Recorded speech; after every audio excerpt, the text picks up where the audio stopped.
sama-sama tayong magiging tarakli.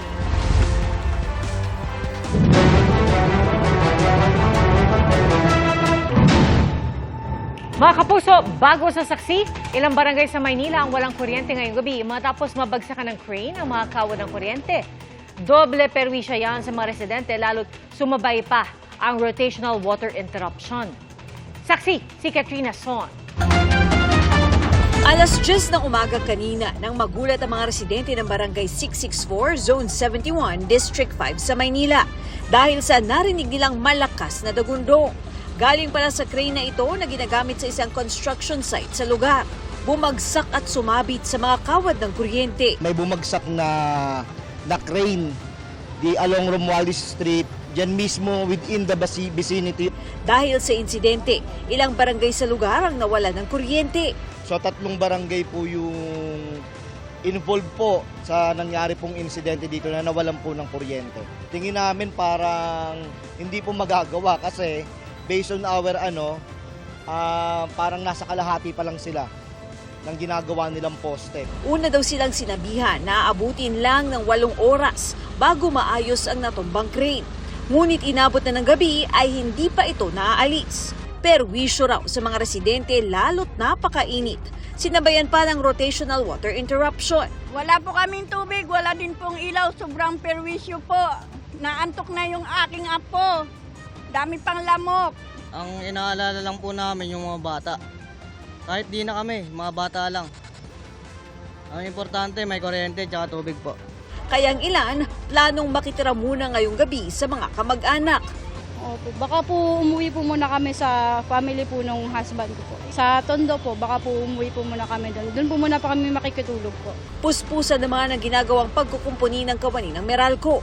Wala namang namataan ang GMA Integrated News Team sa lugar ng mga trabahador ng construction site. Para sa GMA Integrated News, ako si Katrina Son, ang inyong saksi. Malagim na trahedya sa Bukidnon, patay matapos matrap sa sunog ang isang babae at ang kanyang 11 taong gulang na anak. Ating saksihan. Naglalagablab na apoy na lumalamon sa buong establishmento sa Purok 2A, South Poblacion, Maramag, Bukidnon ang naabutan ng mga bumbero pasado 1:00 na madaling araw noong linggo. Sa isa pang video, kita ang mga kawani ng BFP na mabilis na inaapula ang apoy, lalo na't napag-alaman nilang posibleng may natrap sa loob nito.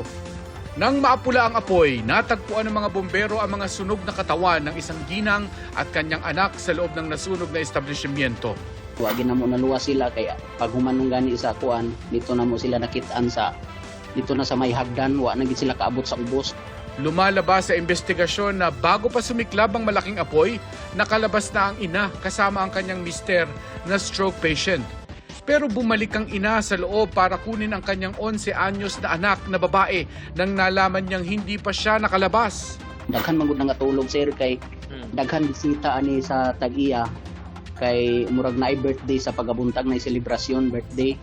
Dalawa ang anggulong tiningnan ng BFP na sanhin ng sunog. Problema sa linya ng kuryente o di kaya'y arson. Napoy nakakita man gud kuno sa silong nga nakuning hunong nga motor na naigilabay ba. Mutong giulbo din ang kalayo kalit pero amo pa nang ginakuan verify. Ayon sa Maramag Fire Station, tinatayang aabot sa mahigit 800,000 pesos ang halaga ng pinsala ng sunog. Isa naman ang sugatan sa sumiklab na sunog sa isang residential area sa Barangay Pembo, Taguig City.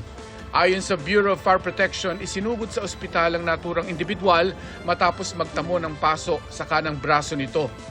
Nagsimula ang sunog sa isang paupahang bahay pasado 8:00 ng umaga kanina.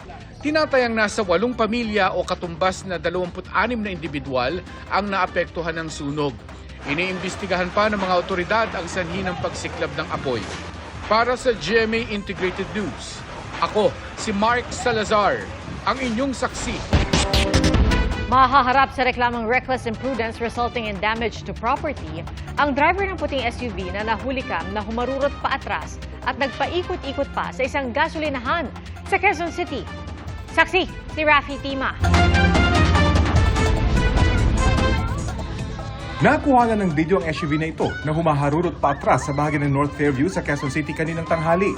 Ang SUV, ilang beses daw binangga ang isang van na nakaparada sa gilid ng kalsada. Ayon sa may-ari ng van na si Rowena, nasa loob siya nang maramdamang umuuga ang sasakyan. Maraming tao naglabasan at sinasabi na binabangga na daw po yung sasakyan namin. Tapos tinignan ko sa likod, ay oo nga, binabangga na tayo. Sinubukan ng driver ng van, nakatukin ng SUV. Tinapik ko yung tagiliran niya. Tapos sabay silip ko, siya lang mag-isa at nakaganon siya sa manubela. Nung sabi ko, pag ikot ko doon sa kabila, sinabihan ko si Sir, katukin ko na lang. Sabi naman ni Sir, wag mo nang katukin, baka may baril daw. Matapos ito, tumawag na sila ng pulis.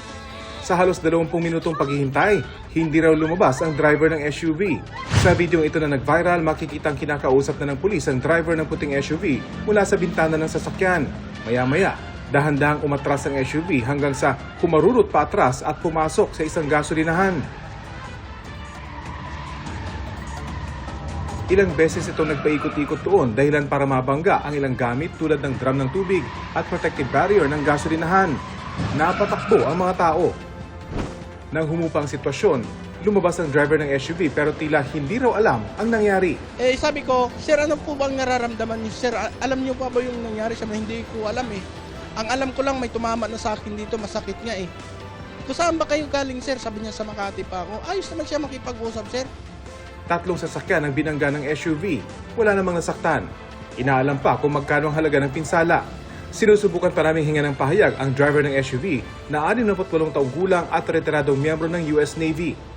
Mahaharap siya sa reklamong reckless imprudence resulting in damage to property. Para sa GMA Integrated News, Rafi Tima ang inyong saksi. Hawak na ng mga pulis ang driver ng bus na nakasagasa sa isang babae sa EDSA busway sa Quezon City. Saksi si Marisol Abduraman. Dead on the spot ang babaeng yan matapos masagasan sa bahagi ng EDSA busway sa Cubao, Quezon City. Halos hindi makilala ang babae sa tindi ng pinsala sa ulo. Basag naman ang kanang bahagi ng windshield ng nakasagasang bus. Ayon sa mga saksi, tumawid ang babae sa busway bandang alas 9 ng umaga kanina. Nakita niyo po muna siyang patawid. Opo, dala niya yung kalakal niya. Tumawid po siya. Tapos po biglang may kumalabog. Nung pagkalabog, napatingin ako sa bus. Suminto po yung bus.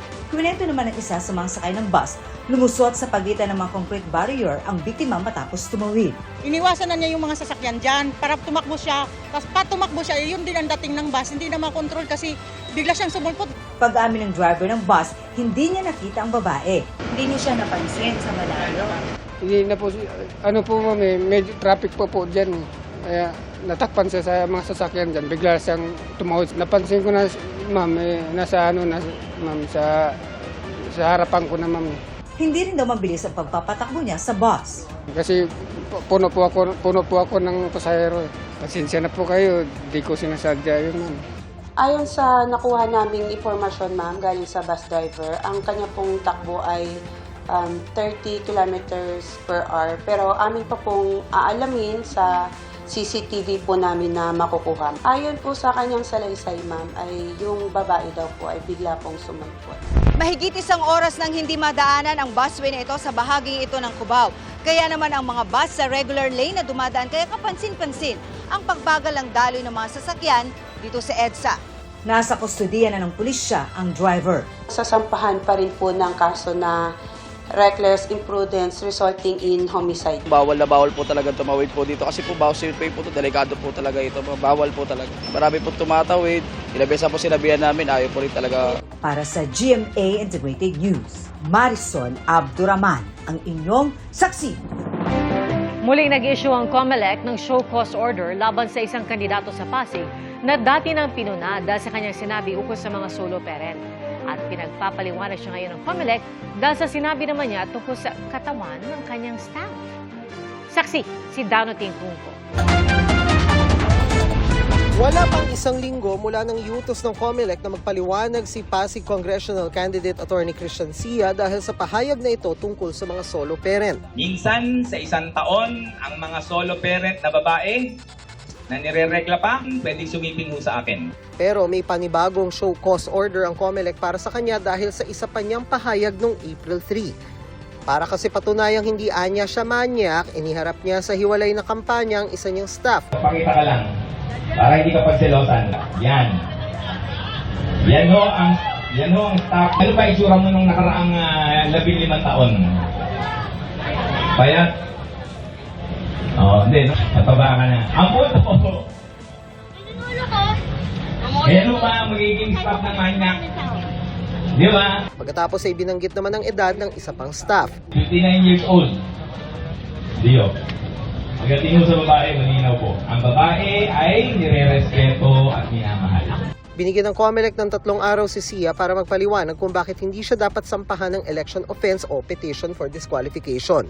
Ang pangalawa na show cause order sa kanya dahil doon sa kanyang sinabi sa entablado, lalo na kahit ito ay address sa kanyang assistant. Ang sinasabi kasi natin public yon habang sa isang campaigning yon, and therefore naririnig ng madami at napapanood ng madami. Ngayong linggo ay dedesisyonan ng Task Force SAFE ng COMELEC kung dapat siyang kasuhan ng disqualification.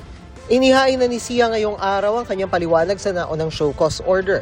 Kung matuloy sa disqualification case, sunod na pag-aaralan kung may sapat ding basihan para sa hiwalay na reklamong paglabag sa Omnibus Election Code. Sa parehong show cause order, ipinunto ang posibleng paglabag sa COMELEC Resolution 1116 na itinuturing na election offense ang diskriminasyon laban sa mga babae at panghaharas batay sa kasarian. Sinusubukan naming hingan ng paliwanag si Sia sa panibagong show cause order ng COMELEC. Nauna na siyang nagsorry kaugnay sa sinabi niya tungkol sa mga solo parent. Ang Korte Suprema naglabas din ng show cause order para pagpaliwanagin si Sia kung bakit hindi siya dapat patawan ng disciplinary action para sa naturang pahayag. May 10 araw si Sia para sumagot. Sa gitna nito ay naprubahan ng COMELEC ang supplemental resolution para palawakin ang Anti-Discrimination and Fair Campaigning Guidelines. Itinuturing ng safe space ang lahat ng election-related activity, kabilang ang campaign rallies pati ang mga social media platform na ginagamit sa eleksyon. Election offense na rin ang child abuse, diskriminasyon, incitement at mga bastos na publication at palabas. Bawal na rin ang mga jingle na may double meaning. Dapat siguro mas mataas na konti nga yung discourse sapagkat meron po tayong mga nanonood na mga naniniwala sa atin, mga bata, kabataan, na maaaring pag lumaki, baka akala po nila kasi ay tama. Ang mga lalabag pwedeng isumbong sa Task Force SAFE ng COMELEC. Para sa GMA Integrated News, ako si Dano Tingkungko, ang inyong saksi. Mga kapuso, maging una sa saksi. Mag-subscribe sa GMA Integrated News sa YouTube para sa iba't ibang balita.